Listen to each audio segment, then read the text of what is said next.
So hi, we are back again with Carlos Cruz, our correspondent, and the question would be, what the hell is happening? Because from this part of the world, it's not that evident as for Americans, or maybe it's not that evident for you neither.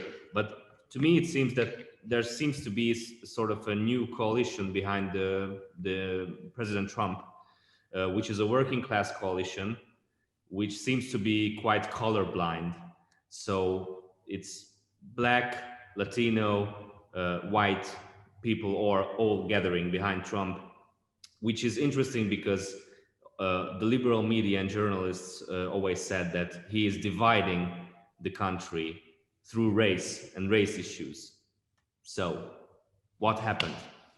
The real dividing line is, it goes back to something I said earlier in the message that the president is run on, which is, I'm not a nice guy. I'm a tough guy who's going to deliver for you. There are the people who can understand that and accept that and be grateful that he's doing things to put America first and to make our lives better. And there are the people who benefit from his policies, but because they don't like that he's aggressive, tough, decisive, that just don't like him. And we're seeing that in this new conservative Republican coalition. The president is winning is doing really well in places that the media considered Democrat strongholds. Whether they're heavily African-American, whether they're heavily Asian, whether they're heavily Hispanic, those people are turning out for the president because he's making a difference for them. And they've seen through the media, because they've experienced what Trump's economy and Trump's leadership has done for their families and for their ability to get ahead. This was the one I was going to bounce off, the fact that, as you yourself said, but it's always slightly strange to hear coming from Americans, the idea that Americans aren't putting America first. America has always been traditionally renowned for this, the fact that the Americans have always said, right, we're first, everybody's after us, we look after our own.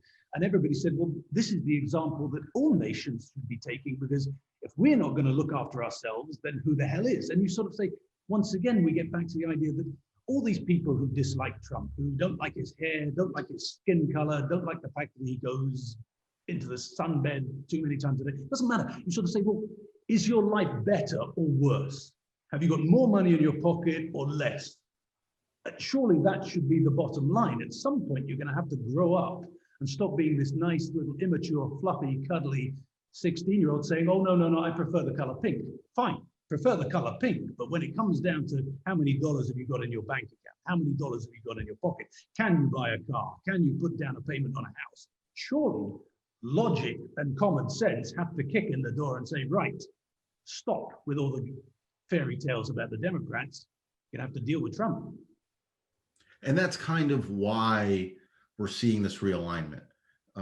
It's the people who have the means, right? The people who are already comfortable, the people whose path to the American dream was already clear, right, that have the ability to say, well, he's mean, or I don't like what he puts on Twitter, or his hairstyle is different.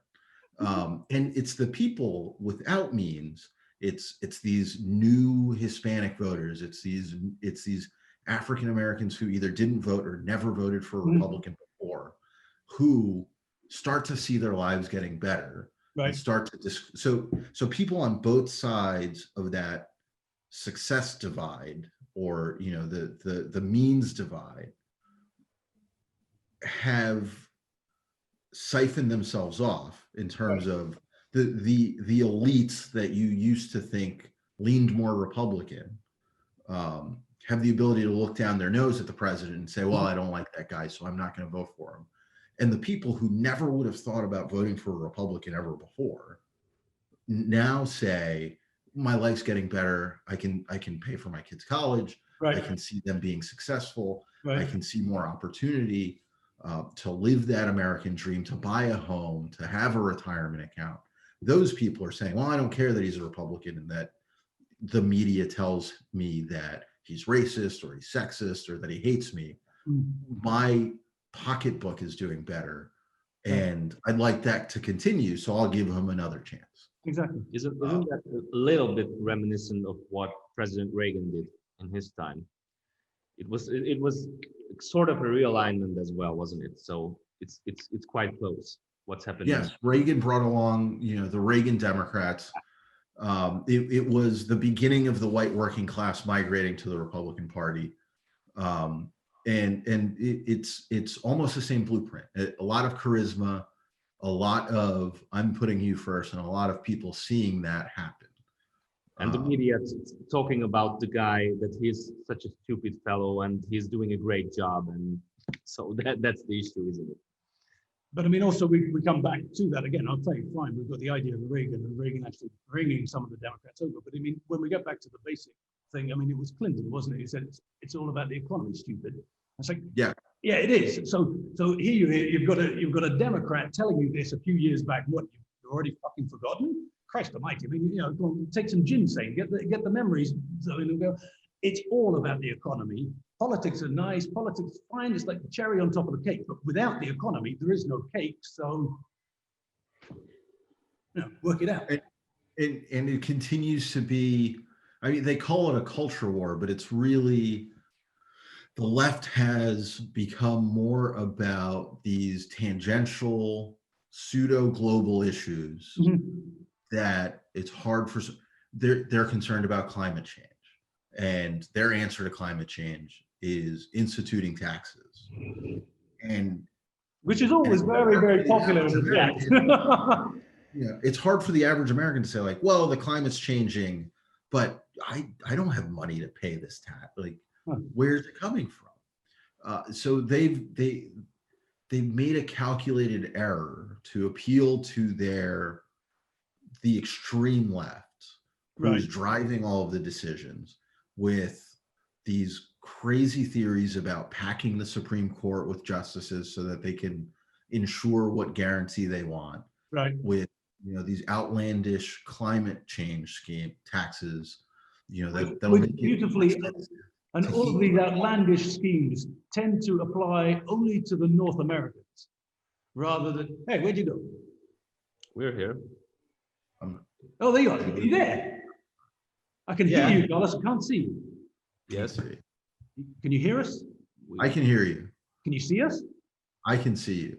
The thing that always comes across is the fact that you get the impression that the Democrats are saying, oh, we need to do this for the climate, we need to do this. And it's all about what Americans must sacrifice in order to make the climate better. And nobody seems to be saying, well, what about the Chinese? They don't put a lot of time in connecting how what they want to do affects individual voters, affects what we do versus what China does. The president... That's obviously a mistake. Surely they can see that now. They don't think it is.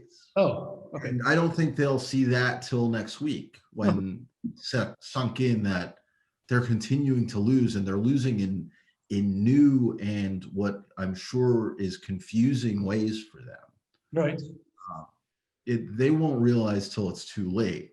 They think it goes back to the fundamental divide, which is the president does what he thinks the American people want to do. And the Democrats do what they think the American people should do. Exactly. The president puts America first sure, it's cheaper for us to produce goods in China, but it's better to have them produced in America. It employs Americans, it keeps more money in our economy. It's better for us. The liberals never really explain the "it's better for you" part. They just expect you to accept. Well, I mean, this is the thing that we do get this. Or you can see a certain arrogance in that I know better than you. Just believe me, okay? You don't need to understand it. You don't need to do anything. Just trust the fact that I am far more intelligent than you. I know exactly what I'm talking about. You don't, so that's it. I mean, the problem is that you see this with the Democrats time and time again. You see it with the Europeans, the liberals in Europe as well. They do exactly the same thing where they talk down to the people saying, no, no, no, no, no, no. You don't need to have an opinion. I will give you your opinion, and then you just vote and follow like sheep. Right. That's exactly right. Right. So, and what will happen with the elections? Because the president just gave a speech, and he's been talking about bringing the case to the Supreme Court, whether there are any ballots coming in after this time. So, what is going to happen with this election? I think we will see the ballots finish being counted. I think it'll take till the end of the week. Mm-hmm. But there are some critical concerns in some of these, in some of the states that are outstanding. Pennsylvania still has a long ways to go. Mm-hmm. But the Attorney General in Philadelphia yesterday said, and I'm quoting him loosely, but if we count all of the votes, Trump will lose. Well, how do you know that? Well, Unless you're telling me it doesn't matter, because we will. They have said things that reveal their agenda, right. and it goes back to the president's, I think, larger point was, you know what you have, you know the job you have to do, you know the job you signed up to do, which is count all of the ballots. You know how many ballots you sent out. We should, at a minimum, know how many ballots there are left to count. Exactly. And at a maximum, you should have figured out how to get your job done in the time allotted. Exactly. You know, it's not unrealistic to think that somebody's going to magically find a stack of ballots in a back room. We have already seen in different parts of the state ballots mailed to dead voters. Mm-hmm. Women who have been married get 2 ballots, one to their maiden name, one to their current married name. Ballots sent to people who haven't lived in that house for a decade. We've seen a lot of there have been photos of loose ballots left on top of, so there are apartment buildings and there's a central mailbox in that apartment building, and just ballots left, not in somebody's mailbox, but along the top. It's not on the top. A pile left on the common area table. There are a lot of questions about how many ballots are out there. Right. There are more questions about ballots that have been found in trash bins throughout cities. We've seen in some parts of the country, and this was fixed rather quickly, but in Philadelphia, they had labeled a garbage can on a street corner with a big red sticker that said ballot box. And if you had just been walking by, you'd be like, oh, this is the ballot box. Oh, yeah, it's cast my vote. You know, we've seen public employees throw away ballots that had been opened and that had been voted for Trump.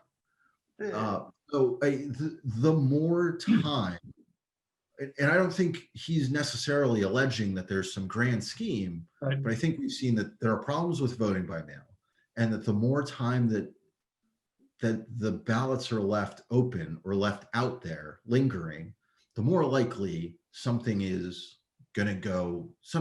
is going to happen. Right. And I don't think it's unreasonable for him to say, you knew how many ballots you sent out. Exactly. You knew that you had 1 to 2 days to count them.